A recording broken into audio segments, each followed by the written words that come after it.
Louvado seja o nosso Deus, o nosso Senhor Jesus Cristo, a quem nós devemos obediências e devemos louvar continuadamente, pela grandeza e pela tua misericórdia. Meus irmãos, amigos, pessoas admiradoras da palavra de Deus, hoje eu gostaria de colocar em prática e chamar aqueles que gostam de apreciar com profundidade as coisas de Deus e com determinação, para que a palavra de Deus ela cresça no nosso coração, no nosso íntegro, no nosso entendimento. Fazer da palavra de Deus alimento santo para sustento do nosso espírito, já que Deus não está preocupado com a matéria, mas sim com o espírito, aquilo que Ele deu, veio dele e para Ele vai voltar. Então, para que isso ocorra, nós deveremos de termos uma aliança feita com Ele e dar a oportunidade de transmitir essa aliança através de uma boa ligação com os nossos irmãos, amigos, chamar os nossos amigos para se interessar nos mistérios de Deus. Nós, nesta terra, neste mundo, nós não seríamos nada se não fosse o poder do Criador, do Salvador, aquele que deu a vida por nós. É o mínimo singelo de respeito que um ser poderia ter por uma divindade de grande expressão, que não tem cálculo, tamanho, peso e medida, que é o nosso Criador e o nosso Salvador. Por isso, peço a meus irmãos e amigos, companheiros que vai estar comigo nessa batalha, para buscar a ciência com mais profundidade, para conhecer os mistérios de Deus, que a palavra de Deus nos dá esse direito de buscarmos o conhecimento e pôr em prática com sabedoria. A suprema excelência da caridade é um dos pontos mais importantes que nós vamos estarmos viajando dentro da ciência que vem da parte de Deus. No 13 de Coríntios, em 13 versos, narra essa abundância de sabedoria para aqueles que buscam o Pai em espírito e em verdade. Aqui diz: ainda que eu falasse a língua dos anjos e dos homens, e não tivesse a caridade, seria como um metal que zoa, como um sino que retine. Ainda que eu tivesse o dom de profecia, conhecimento de todos os mistérios, de todas as ciências, ainda que eu tivesse toda a fé de maneira tal que transportasse um monte e não tivesse a caridade, nada me seria. Ainda que eu distribuísse todas as minhas fortunas aos pobres e não tivesse a caridade, nada me seria. Ainda que eu desse meu próprio corpo a ser queimado e não tivesse a caridade, nada disso me aproveitaria. A caridade é sofredora, é benigna. A caridade não trata com leviandade, não se ensoberbece, não se importa com a indecência, não busca os seus interesses irritantes, não suspeita mal, não folga com a injustiça, mas folga com a verdade. Tudo sofre, tudo crê, tudo espera, tudo suporta. A caridade nunca falha, mas havendo profecia, serão aniquiladas, havendo línguas, cessarão, havendo a ciência, desaparecerão. Porque em parte conhecemos, em partes profetizamos. Mas quando vierdes, o que é perfeito, então que é o importa, a iniquidade. Quando era menino, falava como menino. Sim, falava como menino. Sentia como menino, discorria como menino. Mas agora que cheguei a homem, acabei com as coisas de menino. Porque agora vamos por espelho em enigma, mas então veremos a face a face. E agora conhecemos a parte, mas então conhecereis o sou conhecido, agora pois permanecerei a fé, as três. A esperança, a caridade é as três, mas a maior de todas é a caridade. Agora permanecerá a fé, a esperança e a caridade, mas a caridade é a maior. Bom, meus amigos, vamos falar um pouquinho dessa ciência. Ainda que eu falasse a língua dos anjos e dos homens, não tivesse a caridade, nada me serviria. Que caridade é essa? Porque já está falando, se eu dar meu corpo para ser queimado, em benefício aos pobres, não tivesse a caridade, nada serviria. Será que ela é dentro de um campo material? Para que serve a caridade de sofredora? Meus amigos, se você buscar entendimento, já vai entender que isso não tem nada a ver dentro do plano material. A caridade, ela é espiritual. E para você praticar a caridade espiritual, nós temos que fazermos, como excelência, ser um grande distribuidor de fé, prosperidade, amor, buscar a Deus conhecimento, para poder nós termos o direito de participar dessa festa espiritual e colocarmos a caridade em evidência. Quando o nosso irmão Jacó foi ordenado pelo pai para buscar uma esposa que fosse da mesma linhagem, ele passou suas tribulações, mas chegou em certo lugar que foi descansar. Estou resumindo aqui o fato para poder as pessoas entenderem o que é uma caridade. É um ponto bastante importante que para muitos vão lá não vão conseguir entender. É uma ciência que Deus nos revelou para poucos. E dos poucos não são muitos ainda. Então fala ali que ele cansou, deixou seus funcionários num canto e foi num cantinho se descansar. Afinal, precisava passar a noite para dar sequência à sua viagem. E quando esse ele o fez, ele pegou uma pedra, pôs de travesseiro e foi dormir. E nisso Deus revelou ele como uma corrente que ligava do céu a ele por ela.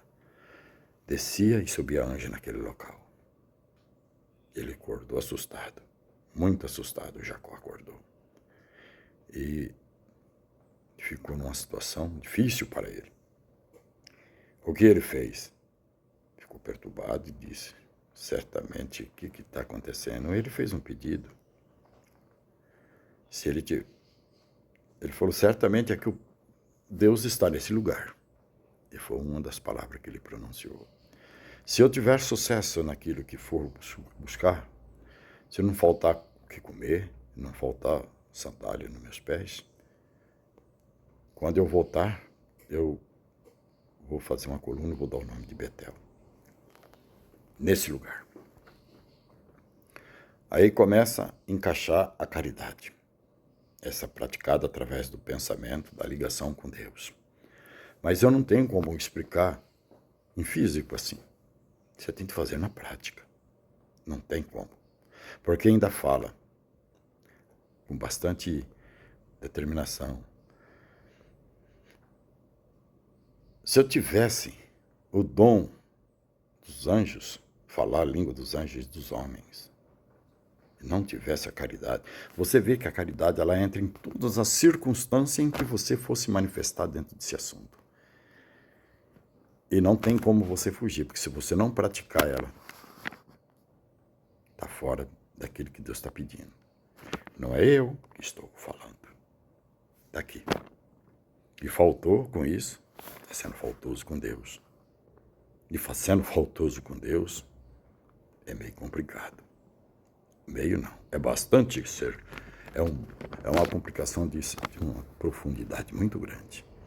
Então, por isso, nossos irmãos estudiosos, as pessoas que se colocam na linha de frente como grande sabedor de todas as coisas, não devem maquiar isso aqui. O achismo não funciona, o será também não tem, porque não dá certo, né? Eu acho que é isso. Será? Tem que ter o fundamento. E o fundamento nós temos na prática. Sei que um dia eu gostaria de conhecer esse fundamento da caridade. Busca a Deus, Pai, Espírito em verdade, porque só tem 3 coisas que permanecem: a fé, a esperança e a caridade. Ela é a maior de todas. E é por isso que a gente busca e prega a caridade. Ela não ensoberbece, ela não suspeita mal. Ela não precisa de nada de riquezas materiais. Eu estou falando dentro do plano espiritual. Mas eu vou abrir uma exceção de um pequeno simples palavra para que os irmãos comecem a entender. A caridade ela é feita dentro do plano espiritual. O Senhor Deus nos dá uma liberdade muito grande de conhecimento. Jesus Cristo é o grande tema. Aqui está falando bem ali, quase no finalzinho do verso. Ele deixa para nós com toda a liberdade. A maior de toda é a caridade. Se ela é a maior de toda, então nós vamos entender que nós temos que pôr ela em prática dentro do campo espiritual. Fazendo o quê? Será que... Olha o será que eu estou pondo aqui. Será que estou certo? Não, eu estou certo. Estou convicto que eu estou certo. E chamando os irmãos para ser certo de minha convicção. Quando Paulo fala dessa forma, quando eu era menino, falava como menino, entendia como menino. É quando vocês estão começando a conhecer isso que eu estou passando agora aqui para vocês. Você vai ser menino até aprender os primeiros passos. Depois você vai ter o direito de distribuir esse conhecimento para aqueles que vai ser menino no teu lugar. A palavra de Deus disse: eu escondo a sabedoria dos sábios, mas estou para os pequenos. A caridade, meu irmão, é a mesma separação do joio e do trigo. Na ocasião da ceifa, pegue o trigo, primeiro pega o joio, lança em condenação, extermina. Não é eu que estou pedindo, tá? Para quem quiser ler. E de que forma você extermina? O que é o joio? Na época poderia ser uma planta, mas Deus tirou. Nós não estamos falando de campo material, porque Deus teria de pôr a planta aqui na Bíblia para você estudar e buscar exemplo, um joio, uma planta. Deus é muito sério para a gente levar esse tipo de leitura com certa inocência. Não devemos ser inocentes no que estamos lendo. Joio é joio, a raça maldita que não pertence a Deus. Quem sou eu para classificar quem é joio? Mas ele está dizendo aqui, na ocasião, tire, queima. Depois vem, colhe o trigo e põe no seu celeiro. A função do joio também é caridade. Mas a fraternal é a caridade do trigo, quando você recolhe ele e põe em seu celeiro. Nós somos um corpo receptor da palavra de Deus e um corpo transmissor da palavra de Deus.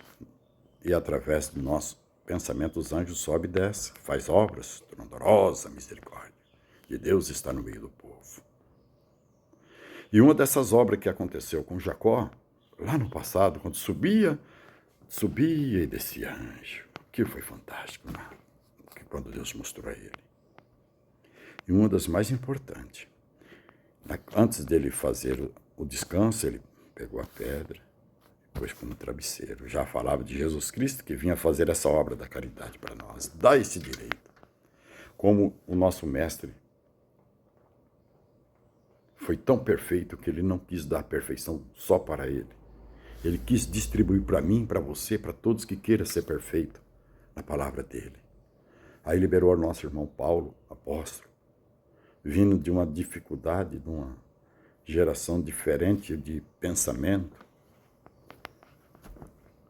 com grande conhecimento na letra, mas distante do conhecimento disso que eu sou. Eu não tenho conhecimento da letra como muitos aí estudam, vive disso. Que busca em cima, busca as maiores ciências, mas letra Eu estou falando da ciência vindo da parte de Deus. Se você, ainda que debruça para estudar tudo isso que eu estou falando, não praticar a caridade, aqui está falando, não é eu, para nada serve. Se você dá teu corpo para ser queimado, em oferenda ou em oferta, não sei como entender dessa forma, e não tiver caridade. Algumas palavras aí manipulam dizendo amor, mas tira o foco, mas não tem problema que o mesmo conteúdo. Vamos dizer, ainda que você pegasse todos os sua fortuna, desse aí, e não tivesse o amor, ou a caridade, que eu prefiro mais a caridade do que o amor, ela se coloca muito mais em evidência do que amor. Porque aqui já está falando, ainda que eu falasse a língua dos anjos, sabedoria, ainda que eu desse meu corpo para ser queimado, já está falando do amor. Ainda que eu transportasse um monte de um canto para outro, é amor naquilo que está fazendo, não tem nada. Por isso que eu sou muito mais taxativo. Eles manipulam algumas letras para fazer algumas confusões, até de confronto oral da pessoa que vai ler. E aí quer mudar a versão do que está aqui, mas o que não muda. Conheço dessa forma e continuarei dessa natureza, narrando aquilo que Deus nos concede. Mas deixo um convite para vocês. Quer conhecer na prática? Nós somos a doutrina espiritual do sétimo dia. Procure. Esteja presente, porque lá você vai encontrar o que é a verdadeira caridade na prática. Que a paz de Deus esteja com todos, hoje e sempre. Adeus.